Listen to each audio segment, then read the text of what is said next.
Attracting trophy animals is a goal of many landowners.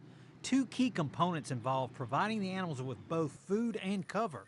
One way to make a property more attractive is to cultivate native plants. One of the major things is it's a little easier on your pocketbook. You don't have to spend quite as much money in fuel and time and fertilizer and seed costs and things like that. We have some of these things already occurring across the property. Stamper said landowners should become familiar with plants and learn what they already have.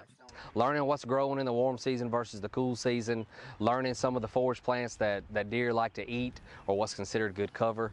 All these things are important, just a knowledge. That's step one that I would tell landowners. Another portion of the program focused on processing wild game to reduce the probability of contaminating a carcass. One of the first things many hunters do is to field dress an animal. Two reasons for field dressing. One, obviously, you're getting rid of the viscera, removing some weight, but you're also speeding the cool down time of that animal. Persica recommended inspecting an animal closely while cleaning to determine the health of the animal and making a decision on what to consume. Some people like to eat organ meats, livers. If you see spots, contamination in the liver where you see spots of scoring, that's something you might want to not eat, consume that. It doesn't mean the animal's not safe to consume, but that organ I wouldn't. He also discouraged submerging an animal in an ice bath because the water could spread contaminants.